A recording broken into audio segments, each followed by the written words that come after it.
귀한 찬양 감사합니다. 할렐루야. 우리 주님을 사랑하시면 아멘 하시겠습니다. 우리 주님을 뜨겁게 사랑하시면 뜨겁게 아멘 하시겠습니다. 한 주간 동안 평안하셨습니까? 한 주간 동안의 모든 역경과 어려움이 없지 않았겠지만 오늘 이 자리를 우리를 인도하신 분은 하나님이신 것을 믿습니다. 우리 하나님, 우리 감사 박수 한번 할까요? 하나님 감사합니다. 우리 박수 칠 일이 별로 없는데 그래도 하나님께 감사의 박수 영광 돌리면 얼마나 감사할까요? 옆에 분도 한번 축복해 주십시오. 내가 당신을 축복하고 응원합니다. 박수 쳐주세요. 우리 자, 여기 있으면 오늘 박수 치면서 우리 당신을 향해서 응원의 박수를 보냅니다. 혼자 앉아 계셔서 누가 박수를 안 쳐주시나요?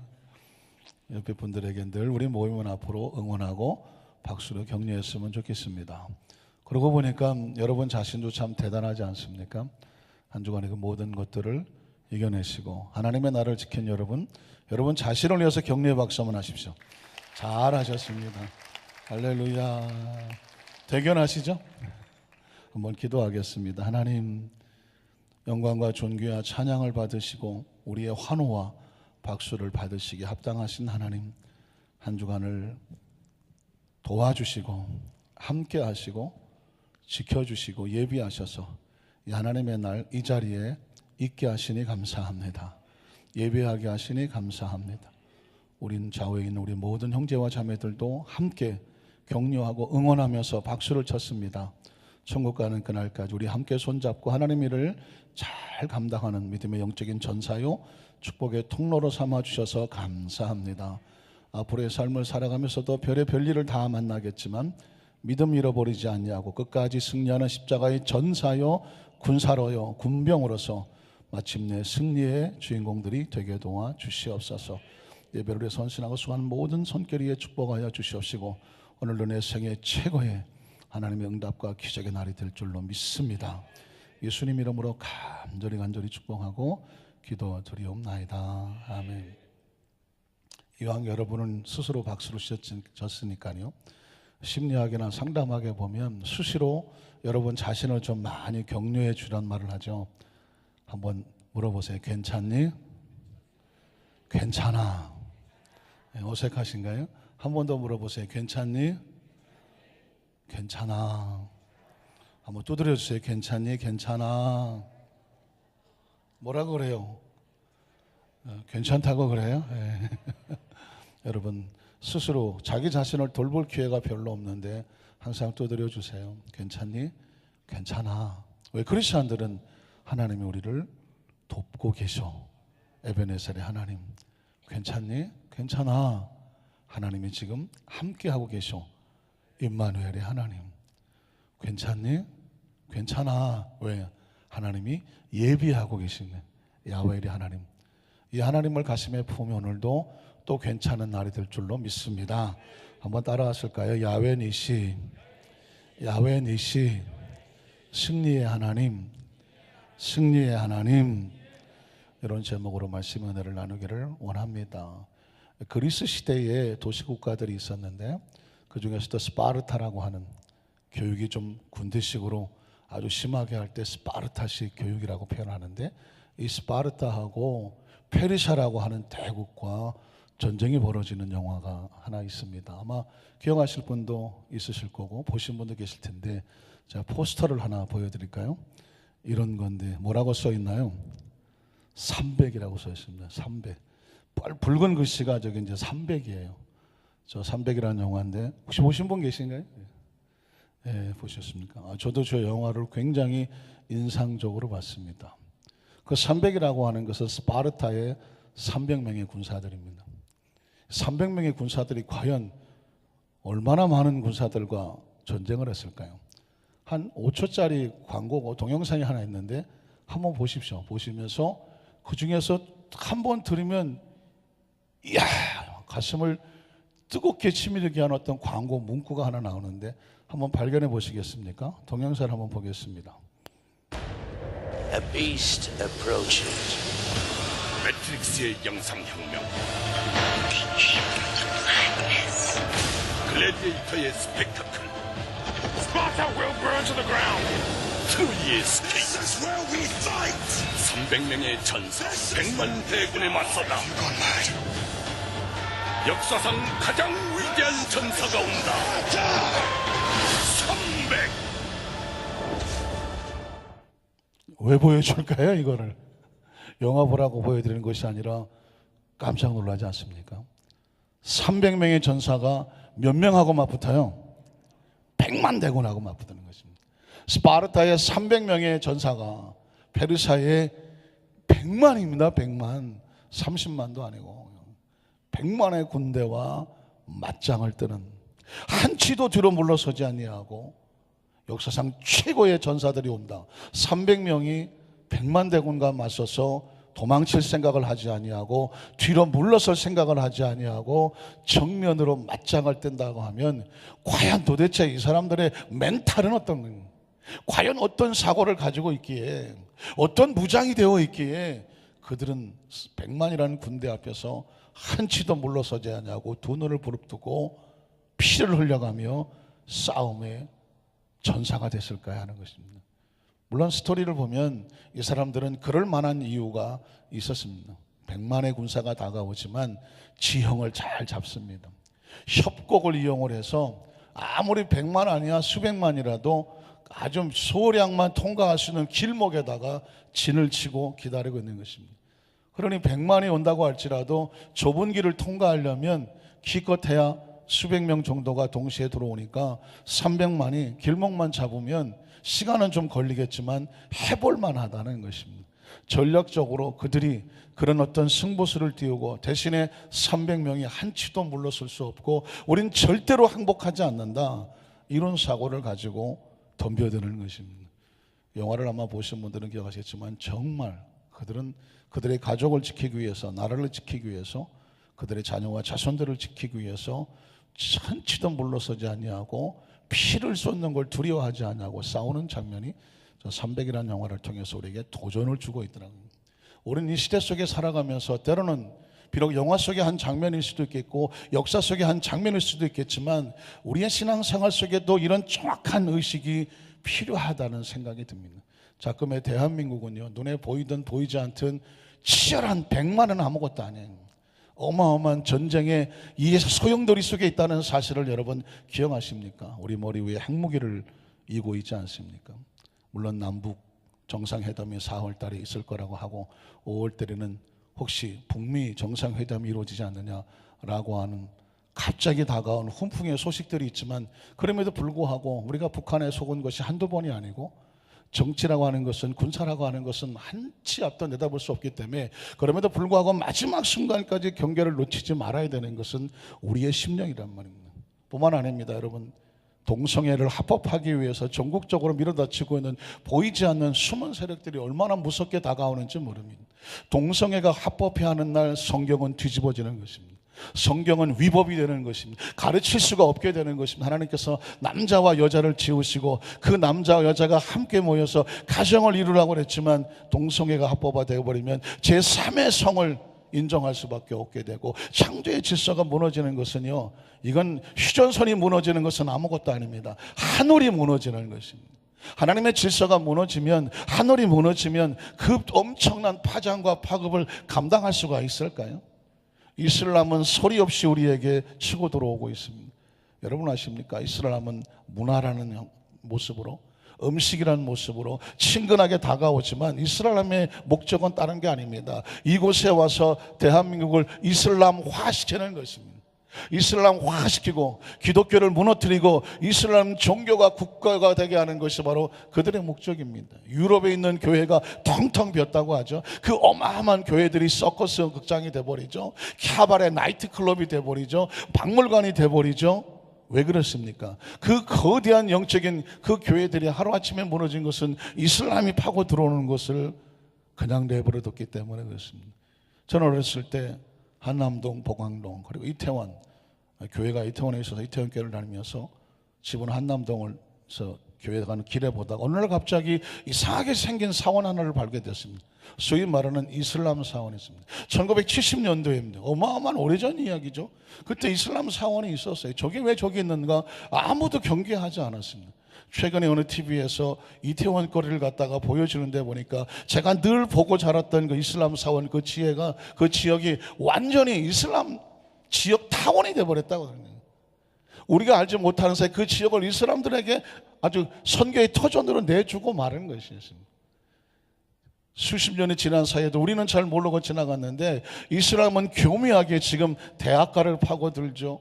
젊은 여성들에게 결혼이라고는 미끼로 파고들죠. 직장에 파고들죠. 종교적으로 파고들죠. 문화적으로 파고들죠. 저 지역의 아래쪽에 내려가면 어떤 그 문화 음식을 만들 수 있는 전통 지역으로 특별히 허가를 내달라고 말하죠. 사실 우리가 뭐 그런 일이 있었어? 하고 있는 사이에 이슬람은 아주 호시탐탐 대한민국을 잠식해가고 있다는 것입니다. 혹시 아십니까? 이제는 이단 종파들이 그냥 자기들끼리 정도가 아니라 이단에 대해서 정죄를 하고 잘못됐다고 말하면 처벌해달라고 청와대에다가 막 올리고 난리를 치고 있습니다. 그런 것들이 합법화되기 시작하면 이제는 이단에 대해서 잘못을 가르치도 못하고 그들이 이단이라고 말도 할 수 없게 되는 그런 일이 벌어지게 된다는 것입니다. 그 외에도 우리가 알던 알지 못하던 영적으로 또 문화적으로 환경적으로 치열하게 100만 정도는 아무것도 아니에요. 우리의 삶 속에 교묘하게 파고들어오는 이 치열한 영적인 전쟁 속에서 과연 크리스찬들은 어떤 생각과 어떤 사고와 어떤 정신을 가지고 살아가야 되느냐. 저는 그 스파르타의 300명의 용사들의 그 정신이 아쉬운 거예요. 그 정신이 절박한 거예요. 왜냐하면 제가 지금 언급했던 그 어떤 것도 하나도 내놓을 수가 없기 때문에 한치도 양보해서는 안 되거든요. 남북한에 있는 것도 우리가 한치도 양복해서 그들이 원하는 공산주의로 들어갈 수도 없을 것이고 이슬람과 하나 될 수도 없는 것이고 동성애를 합법화할 수도 없는 것입니다. 이단과 타협할 우리는 생각도 전혀 없는 것입니다. 어떻게 생각하십니까? 오늘 저와 여러분의 삶 현장 가운데에 그냥 한 세대는 지나가는 것 같지만 우리가 이것을 지켜내지 않으면 우리의 다음 세대 그리고 또 다음 세대에는 어떠한 현장이 벌어질지는 아무도 예측하지 못합니다. 우린 치열한 전쟁 속에 있다는 사실을 단 한순간도 잊어버리지 말아야 된다는 것입니다. 성경 속에서 그래서 붙을까요? 성경은 전쟁의 이야기가 꽤 많이 기록되어 있습니다. 오늘 출애굽기 17장도 역시 애굽에서 나온 이스라엘 백성들이 광야에서 아말렉과 벌어지는 전투 이야기입니다. 전쟁 이야기입니다. 역대하 20장에 보면 여호사박이 있을 때도 모압과 암몬의 군사들이 와서 전쟁이 벌어지는 사건이 있습니다. 말씀을 묵상하다 보니까 이 출애굽기 17장과 역대 20장 이 두 전쟁의 이야기 스토리 속에서 오늘날 크리스찬들이 우리의 삶의 영적 전쟁에서 어떻게 이겨내야 되는가 하나님의 말씀을 발견하게 됩니다. 우린 첫 번째로 우리의 삶의 현장 가운데 이 전쟁의 위기를 느끼면 제일 먼저 해야 될 게 뭐냐면 한번 따라 하실까요? 모든 크리스찬들이 함께 하나님 앞에 나와서 부르짖어 기도할 때입니다. 크리스찬들이요 아차 싶다고 이거 큰일 났는데 그런 문제가 있어서 이거 어떻게 하지 할 때 제일 먼저 반사적으로 해야 될 것은 뭐냐면 하나님 앞에 나와서 기도하는 이 기도의 모임을 회복해야 되는 것입니다.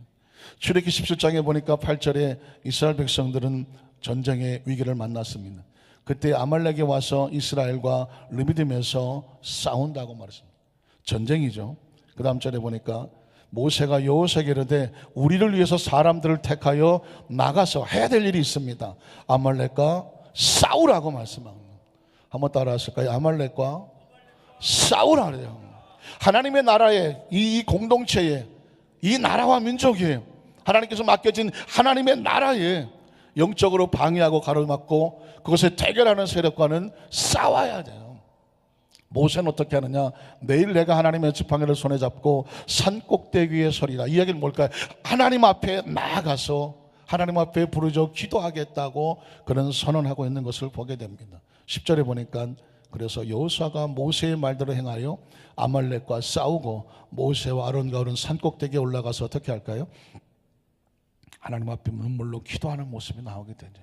우린 여기서 어떤 현상을 봐야 되냐면 하나님의 공동체에 문제가 생길 때 개인의 삶 속에 가정과 사업과 직장 속에 여러분의 심령 속에 뭔가 불안이 다가오고 초조가 다가오고 이거 아닌 것 같은데 뭔가 마음속에 꺼릭함과 문제가 다가왔을 때 제일 먼저 반사적으로 할 것은 뭐냐면 하나님 앞에 무릎을 꿇는 것입니다. 그것도 함께 모여서 무릎을 꿇는 것입니다. 모세는 지금 여호수아와 그리고 아론과 홀을 데리고 우리가 함께 하나님 앞에 엎드리기를 명령하고 있습니다. 역대 20장에는 어떻게 하고 있을까요? 역대 20장 1절로 2절에 보니까 그 후에 모압 자손과 암몬 자손들이 마온 사람들과 함께 와서 여호사밧을 치고자 했다고 그랬습니다. 가만히 보면 이스라엘 백성이 아말렉과 전쟁을 시도한 게 아니었는데 그들이 와서 치려고 했죠. 여호사밧 왕도 이 암몬 사람들과 전쟁을 벌이려고 하는 것이었는데 그들이 와서 치려고 하는 것을 보게 되죠. 우리는 여기서 가만히 하나님의 섭리를 발견하게 됩니다. 하나님의 백성들이 좀 더 졸자, 좀 더 평안하자, 별일 없겠지 할 때 하나님께서는 항상 막대기처럼 우리를 깨워서 기도하도록 우리를 깨우는 어떤 손길이 필요한데, 바로 아말렉이 그랬고 모압과 만몬 사람들이 바로 여호사밧 당시 때 그들을 깨우자 하는 것을 보게 됩니다. 자, 그래서 어떻게 했을까요? 치고자 한지라 2절에 보니까 어떤 사람들이 와서 여호사밧에게 전하 이르되 큰 무리가 바다 저쪽 아람에서 왕을 치러 오는데 이제 하사선 다말 곧 엔게디에 있나이다. 자료에 보니까 적어도 이 당시에 20만 30만 이상 되는 병력이 동원된 것으로 추정이 된다고 말씀하고 있습니다. 자, 이런 상황이 됐을 때 3절에 보니까 여호사밧이 두려워하죠. 전쟁 앞에 두려워하는 사람이 아무도 없죠. 두려워하여 야훼께로 낯을 향하여, 잘 보십시오. 여호사밧이 어떻게 했는지 보십시오. 야훼께로 낯을 향하여 간구하고, 어느 시대를 막론하고요, 문제를 만나고 전쟁을 만났던, 위기를 만났던 개인이든 단체든 그들이 제일 먼저 원칙적으로 움직이는 것은 하나님 앞에 나와서 낯을 향하고 하나님 앞에 간구하고, 그리고 온 유다 백성에게 뭐 하라고? 금식하라고 공포를 합니다. 이유가 뭘까요? 이제 이 문제를 만나면 그리스도는 반사적으로 누구 앞으로 달려나온다? 하나님 앞으로 달려나오는 것입니다. 4절에 보니까 그래서 유다 사람의 야훼께 도우심을 구하는, 우리가 하나님 앞에 나온 이유는 딴 건 아닙니다. 하나님 우리를 도와주십시오. 한번 따라 하실까요? 하나님 우리를 도와주십시오. 하나님께 낯을 구하러 나오는 것은 하나님 앞에 도움을 구하려 하고 유다 모든 성읍에서 모여와서 야훼께 간구하더라. 뒤집어 말하면 어느 때 이런 일이 벌어지냐면, 하나님의 백성들이 하나님의 복을 받았음에도 불구하고 자신들의 능력이라고 생각하고 하나님 앞에 낯을 구하지 않을 때, 더 이상 하나님은 찾지 않을 때, 아니 안 찾아도 별 문제가 없을 때, 무사태평하고 안일할 때, 기도의 소리가 줄어들고 모임이 줄어들고 함께 하나님께 헌신하는 것이 귀찮아질 때, 어쩌면 하나님께서는 이 백성을 살리려고 막대기를 사용하시는지 모르겠습니다. 여러분, 1960년, 70년, 80년대 대한민국은 폭발적으로 성령운동이 일어나서 부흥이 됐습니다. 쉽게 600만, 700만, 800만, 1000만, 1200만까지 올라갔던 걸 기억하십니까? 2000년대 초반까지만 하더라도 대한민국 교회는 전 세계에서 가장 폭발적으로 성장을 했습니다. 전 세계 교단 중에서 가장 큰 교회는 전부 대한민국에 있었습니다. 장로교, 감리교, 순복음은 이런 말할 것도 없고, 성결교, 침례교, 우색은 가장 큰 교회는 전부 다 이 조그만 한반도에, 이 반토막난 이 땅덩어리에 가장 큰 교회들은 바로 대한민국에 있었다는 것입니다. 어느 날인가부터 1000만이라는 숫자로 떨어지기 시작합니다. 1200만이라는 숫자가 없어집니다. 1000만이라는 숫자로 내려오기 시작을 합니다. 지금은 1000만이라는 숫자도 아무도 장담하지 못합니다. 800만? 왜 이런 일이 벌어지게 될까요? 더 이상 이 대한민국 교회가 기도하지 않습니다. 기도원이, 예전에 제가 1997년도에 기도원 성했을 때만 해도 2만 명을 놓고 설교를 했습니다.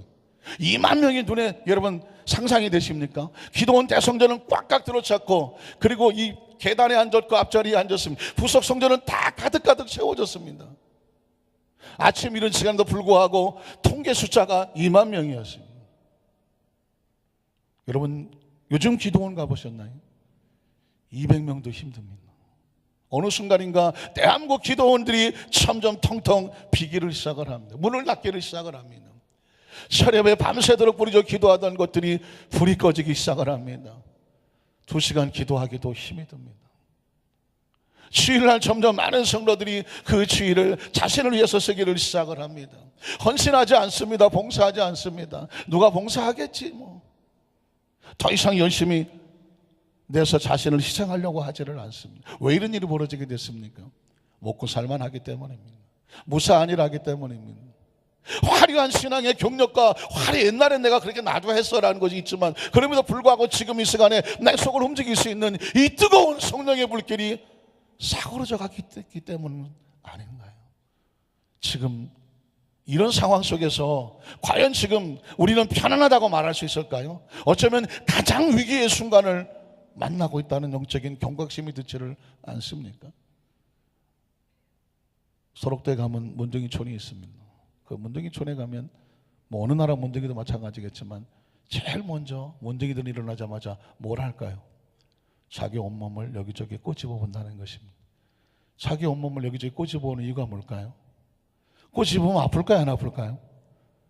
아프죠. 아픈데 왜 꼬집어요? 꼬집어서 아프면 내 신경이 살아있구나 합니다. 안 아픈 게 문제인 거예요. 안 아프면 뭐예요? 내 신경이 죽은 거예요. 사랑하는 성도 여러분, 여러분의 영혼을 꼬집어 보십시오. 여러분의 영적인 상태를 한번 꼬집어 보시란 말입니다. 여러분의 심령을 한번 꼬집어 보십시오. 아픕니까? 내가 이러면 안 되는 거, 내가 이렇게 무사탱편하게, 이렇게 안일하게 이렇게 하면 안 되는데, 이렇게 신앙생활하면 안 되는데, 이렇게 봉사생활하면 안 되는데, 이렇게 예수 믿으면 안 되는데, 내가 옛날엔 이렇지 않았는데, 혹시 그런 안타까움이 있으십니까? 그런 이 가슴에 찔림이 있으십니까? 살아있는 겁니다. 이 말씀을 듣는 순간에 여러분 마음 가운데, 그래 내가 이렇게 신앙생활하면 안 돼, 다시 시작해야 돼, 다시 어린아이로 돌아가야 돼, 그 첫사랑으로 돌아가야 돼, 내가 다시 예전에 그 눈물로 밤새워 기도하던 기도줄을 붙잡아야 돼, 통곡을 붙잡아야 돼, 그 기도 성산에 올라가서 땅바닥에다가 그 매트리스를 깔고 뒤집어 자도 불편하다는 소리를 하지 않았던, 문제만 생기면 기도원에 올라가서 기도굴에 올라가서 통곡하며 기다리고 금식하던 그 신앙의 모습을 찾아야 돼 라고 마음에 도전이 되시는 분은 살아계신 분입니다. 살아있는 거예요. 아무리 강단에서 외치고 한다고 할지라도 나하고는 별로 상관없는 얘기다. 혹시 그렇게 걱정이 되십니까? 사랑하는 성도 여러분, 말씀을 듣는 가운데 우리의 심령이 바늘로 찔리는 것처럼 찔려지고 꼬집는 것처럼 아파지고 통곡이 돼서, 주여 나를 다시 회복을 시켜주시옵소서, 다시 하나님 앞에 모이기를 원합니다, 다시 시작하기를 원합니다, 그런 심령의 회복이 있기를 주님의 이름으로 축복합니다. 그걸 부흥회라고 말하는 것입니다. 그것을 그렇게 부딪혀지는 것을 영적으로 깨달았다고 말하는 것입니다. 그게 회복의 기미가 있는 것입니다. 사랑하는 성도 여러분, 우리 성도들이야 그럴 일이 별로 없겠지만 혹시 도박장에 가보셨습니까? 라스베가스에 뭐 슬롯 머신 하는 데도 있고, 우리나라도 뭐 강원랜드에 있다, 한 번도 안 가봐서 모르겠습니다만은 거의 비슷하겠죠. 도박장에 가면 공통적으로 없는 세 가지가 있습니다. 도박장에 가면 공통적으로 없는 세 가지. 뭐가 없을까요? 시계가 없습니다. 또 뭐가 없을까요? 뭐가 없을까요? 이거 얘기했다가 내가 과거 표시나는 건 아닌가? 과거를 묻지 않습니다. 시계가 없고 거울이 없습니다. 그리고 뭐가 없을까요? 창문이 없습니다. 잘 들어보십시오. 시계가 없고 거울이 없고 창문이 없습니다. 이유가 뭘까요? 열심히 뭔가를 모르지만 땡기든 뭘 하든 돌리든 간에 뭔가 도박을 하고 있는 사람에게 시계를 보여주지 않습니다.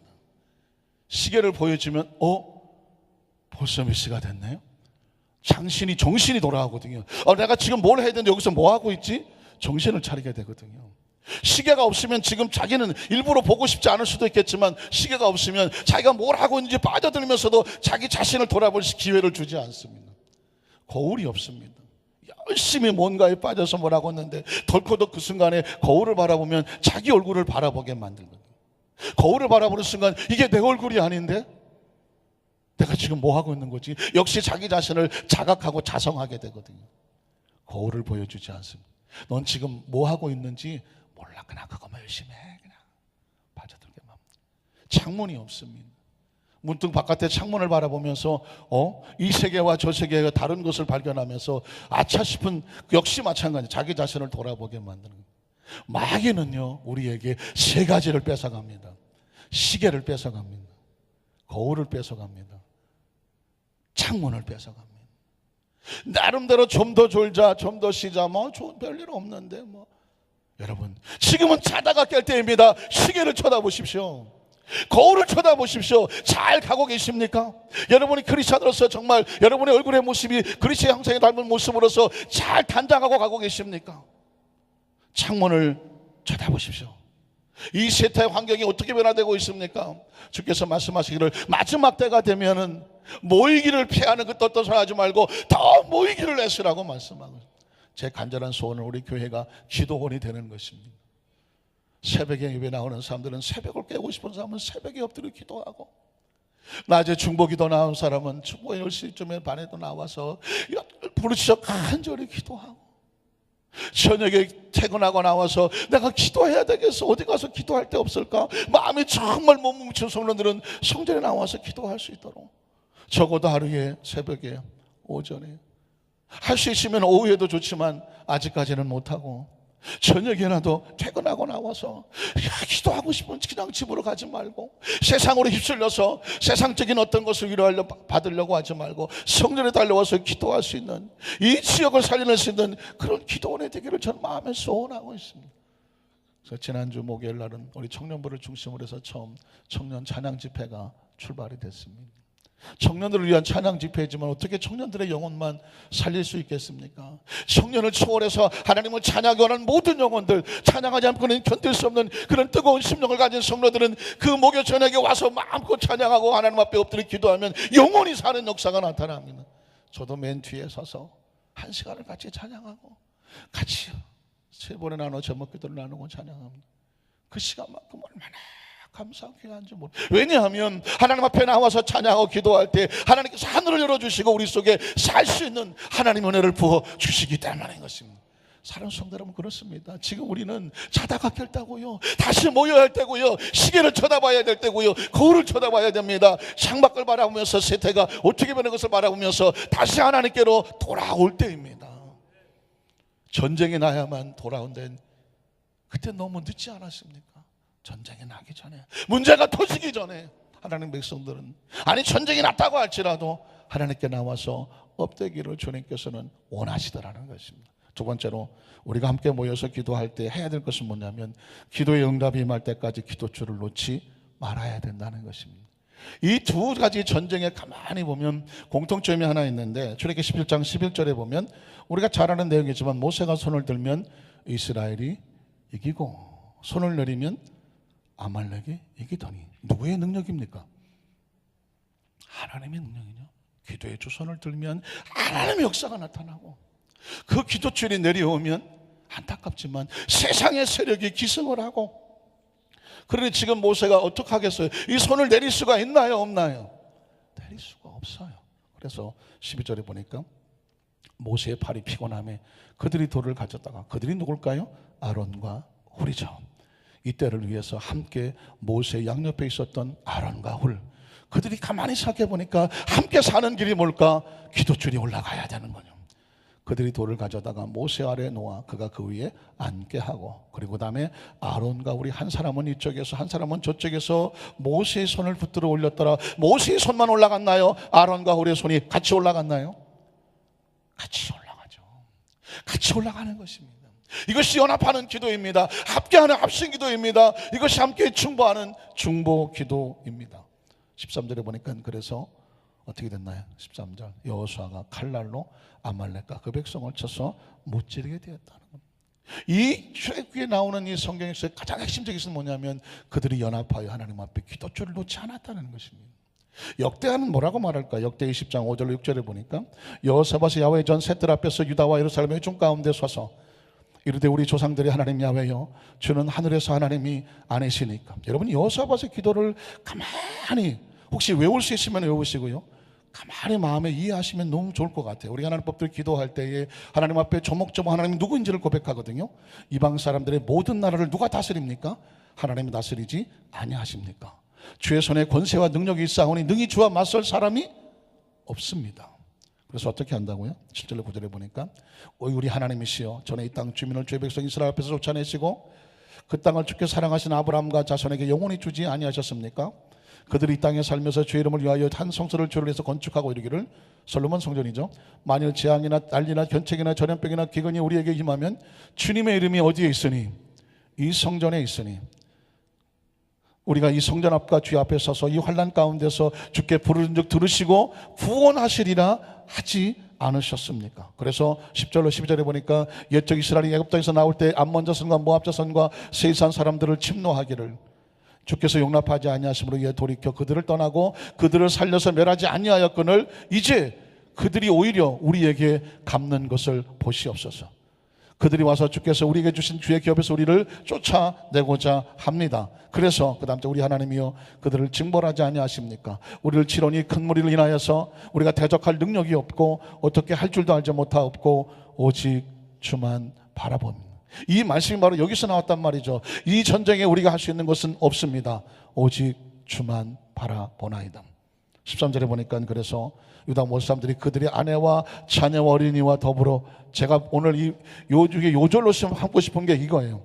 유다 모든 사람들이 그들의 아내와 자녀와 어린이와 더불어 누구 앞에 섰어요? 하나님 앞에 섰어요.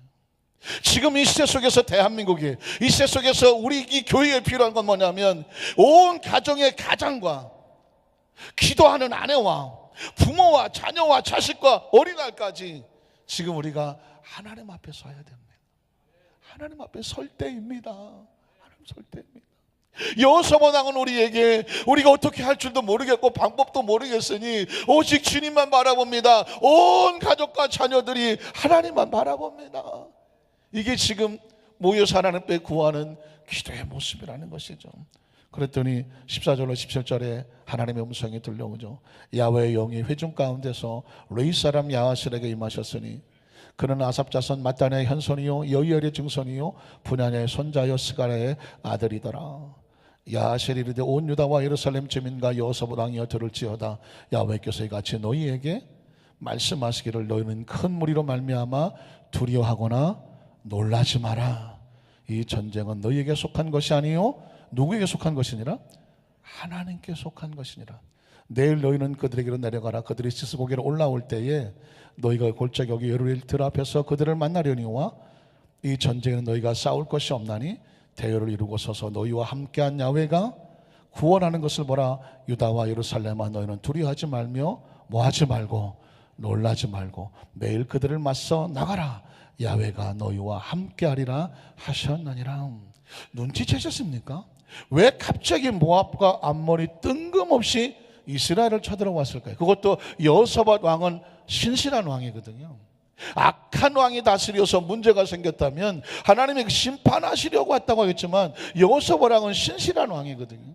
그 신실한 왕이 신실한 백성들과 함께 하나님을 잘 섬기던 그 나라에 갑자기 왜 수십만의 연합군들이 쳐들어옵니까? 이유는 하나예요. 지금 또다시 누구를 찾을 때이다? 하나님을 찾을 때입니다.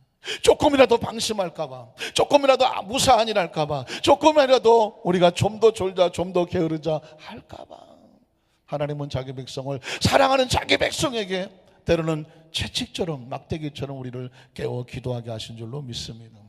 여러분 예전에 마귀는요 뭘 자꾸 뺏어가는 것처럼, 그래서 마치 뭐 문제가 생기면 마귀들이 막 뺏어가는 것처럼 그런 식으로 전략을 많이 짰지만 최근에 마귀들은 그렇게 하지 않는다고 하더라고요. 절대로 크리스찬들에게 고난을 주지 않아요.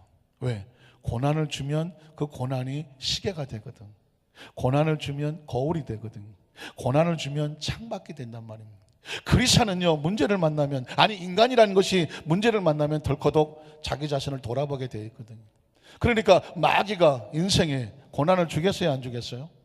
안 주죠. 야 그냥 그렇게 살아, 운명이야, 팔자야, 자기를 못 돌아보게 만들어요. 그러나 하나님은 자기 백성들에게 때로는 채찍을 드시죠. 때로는 고난을 주십니다. 왜? 그게 시계거든요. 너 지금 몇 시야? 거울을 준단 말입니다. 너 지금 어떻게 하고 있어? 창밖을 바라보게 한단 말입니다. 지금 네가 살아가는 삶의 방향이 올바로 나가고 있는지 자신을 성찰하게 만든단 말입니다. 그래서 크리스찬들의 삶 가운데 문제가 다가올 때 덜커덕 살 것은 뭐냐면 하나님이 지금 내 모습을 다시 돌이켜보라고 하시는구나. 축복의 통로라는 사실을 기억하시기를 주님의 이름으로 축원합니다. 그 바람에 여호사밧과 온 백성들이 어린아이까지 하나님 앞에 다 설 수 있었던 이유는 뭐냐? 전쟁이 났기 때문이거든요. 전쟁 이전에 그들은 아마도 조금은 늘어져 있었을지 모르겠어요. 조금은 게을러 있었을지 모르겠어요. 그러나 하나님께서 내 백성을 하나님 앞에 불러 모으기 위해서 그들의 잠시 위기를 다가왔겠지만 깨닫고 주님 앞에 나오니까 그들은 이렇게 말씀합니다. 이 전쟁은 너희가 싸울 수 있는 게 아니야. 이 전쟁은 누구에게 속한 것이라고요? 하나님 앞에 속한 것이. 이건 하나님이 계획하고 계시는 것입니다. 세 번째로 결국 우리가 기도 응답을 받기 위해서는 어떻게 하셔야 되느냐? 기억하실 것은 뭐냐면 연합하여 기도하신다면 반드시 기억하십시오. 이 기도의 응답은 하나님께서 친히 싸워주시는 것입니다. 한번 따라 하실까요? 기도의 응답은 하나님께서 친히 싸워주시는 것이다. 사실상 우리가 인생을 이만큼 살아오십시오. 내가 살아왔나요? 누군가 날 살려주셨나요? 인생을 60년 이상을 이 지구에서 살아봤는데도 이게 내가 사는 게 하나도 아닌 거예요. 내 마음대로 되는 게 아닌 거예요, 이게. 기억하십니까? 여러분의 자식은 여러분 마음대로 되시던가요? 여러분의 부인은 여러분 마음대로 되시던가요? 여러분의 남편이 여러분 마음대로 되시던가요? 어떠십니까? 내 인생은 내 마음대로 되시던가요? 태어나서 지금까지 삶을 한번 성찰해 보십시오. 가만히 보면 내 마음대로 되는 것은 하나도 없더이다. 이스라엘 백성들이 애굽에서 나오는 것도 자기들이 해서 그렇게 나왔나요? 아닌 거예요. 아말렉과의 전쟁을 하는데 자기들 힘으로 이겨냈나요? 여호사밧 왕이 다스리는 시대에 전쟁이 일어났는데 자기들이 원했던 전쟁인가요? 그 전쟁에서 여호사밧 왕과 그 백성들이 뭘 어떤 대책을 가지고 덤벼들었나요? 아닌 거예요.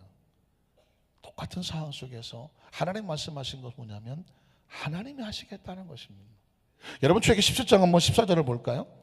야훼께서 모세에게 이르시되 이것을 책에 기록하여 기념하게 기억하라는 것입니다. 여호수아의 교회에 외워 들려라. 모세의 뒤를 이어서 새롭게 사명을 내가 그 사명자 리더자의 귀에 생각 속에 의식 속에 반드시 알게 하라. 내가 아말렉을 없이 하여 천하의 기억도 못하게 하리라. 15절 16절 모세가 제단을 쌓고 그 이름을 야훼 니시라 하고 이르되 야훼께서 맹세하시기를 야훼가 아말렉과 더불어 대대로 싸우리라 하셨다 하였더라. 이 하나님 백성들의 영적인 하나님 일을 방해하는 세력들과 싸우는 건 누가 하신다고 말씀하는 거죠? 하나님이 싸우는 거예요. 우리가 싸워서 이기지를 못해요. 그분이 일하실 수 있도록 우리가 하나님께 나가서 기도할 수는 있지만 우리 힘으로 되는 것은 아닙니다. 역대하 20장 20절로 23절에 보면 이에 백성들이 아침 일찍 일어나서 그 드고와 들로 나가니라. 나갈 때 여호사밧이 서서 이르되 유다와 예루살렘 주민들아 내 말을 들을지어다. 너희는 너희 하나님 야훼를 뭐해라? 신뢰하라. 신뢰하라. 그 다음 절에 보면 그리하면 견고히 서리라. 그의 선지자들을 신뢰하라. 그리하면 형통하리라. 그 다음 절에 보면 백성과 더불어 의논하고 노래하는 자들을 택하여 거룩한 예복을 입히고 군대 앞에서 행진하며 야훼를 찬송하여 이르기를 야훼께 감사하세. 그의 인자하심이 영원하도다 하게 하였더니 그 노래와 찬송이 시작될 때에 야훼께서 복병을 두어 유다를 치러 온 암몬 자손과 모압과 세산 주민들을 치게 하심으로 그들이 패하였으니 곧 암몬과 모압 자손이 일어나 세산 주민들을 쳐서 진멸하고 세일 주민들을 멸한 후에 그들이 서로 자중질환이 일어나서 서로 쳐서 죽이게 되어집니다. 27절로 30절에 보면 결과를 이렇게 말하고 있습니다. 유다와 예루살렘 모든 사람이 다시 여호사밧을 선두로 하여 즐겁게 예루살렘으로 돌아왔으니 이는 야훼께서 이 전쟁의 승리의 주역은 누구신가요? 야훼께서 그들이 그 적군을 이김으로써 즐거워하게 하셨습니다. 그 다음 절에요. 그들이 비파와 수금과 나팔을 합주하고 예루살렘 이르러 야훼 전에 나아가니라. 이방 모든 나라가 야훼께서 이스라엘의 적군을 치셨다 함을 듣고 하나님을 두려워함으로. 자, 여기서 보십시오. 여호사밧의 나라가 태평하였으니. 왕이 나라를 잘 다스렸나요? 여호사밧의 나라가 태평했는데 이유가 뭔지 아십니까? 이는 그의 하나님이 사방에서 그들에게 무엇을 주셨어요? 평강을 주셨어요. 지금 이 대한민국은, 이 운명은 트럼프가 쥐고 있는 것도 아니고 김정은이 쥐고 있는 것도 아니고 나라의 대통령이 어떤 능력으로 태평해질 수 있는 것도 아니에요. 성경 구절을 그대로 인용한다고 하면 하나님이 사방에서 이 대한민국에 뭘 주셔야 돼요? 평강을 주셔야 이 나라가 태평해질 수 있는 거예요. 우리의 공동체도 마찬가지고요, 우리의 가정도 마찬가지고요, 우리의 삶도 마찬가지예요. 하나님이 우리를 태평케 하셔야 되는데 그건 사방에서 우리에게 평강을 주셔야 돼요. 말씀을 정리하기를 원합니다. 우리 야훼 니시 하나님은 승리케 하시는 하나님. 지금 우리는 전쟁 중에 있어요. 우리 나라가 전쟁 중에 있는 건 당연하고요, 휴전이니까 아직 정전이 종전된 게 아니잖아요. 대한민국도 전쟁 중에 있고요, 이 안산시어도 아주 치열한 영적인 전쟁 중에 있죠. 우리 교회도 치열한 영적 전쟁 중에 있겠고요, 우리 각 개인의 사람들도 치열한 영적 전쟁 중에 있어요. 왜? 살아있는 것은 전부 다 전쟁 중에 있습니다. 왜냐하면 그래서 살아있는 거예요. 전쟁에 지면 죽는 거죠. 그래서 여러분, 진다는 것은, 전쟁에 지는 것은 아주 처참한 거예요. 신앙은 전쟁이에요. 오늘 성경 속에 이 전쟁에 승리하기 위해서 하나님 백성 하나님 앞에 낯을 구하고 모이더라, 모여서 연합하더라, 하나님 앞에 구하기를 쉬지 아니하더라. 우리가 하나님 앞에 올바른 관계가 되니까 하나님 말씀하시더라. 이 전쟁은 너희가 싸우는 게 아니야, 내가 싸워주는 거야. 태평은 너희가 얻는 게 아니야, 하나님이 주셔야 되는 거야. 평강은 너희가 스스로 찾는 게 아니야, 평강은 내가 사방에서 너에게 주어야 되는 거예요.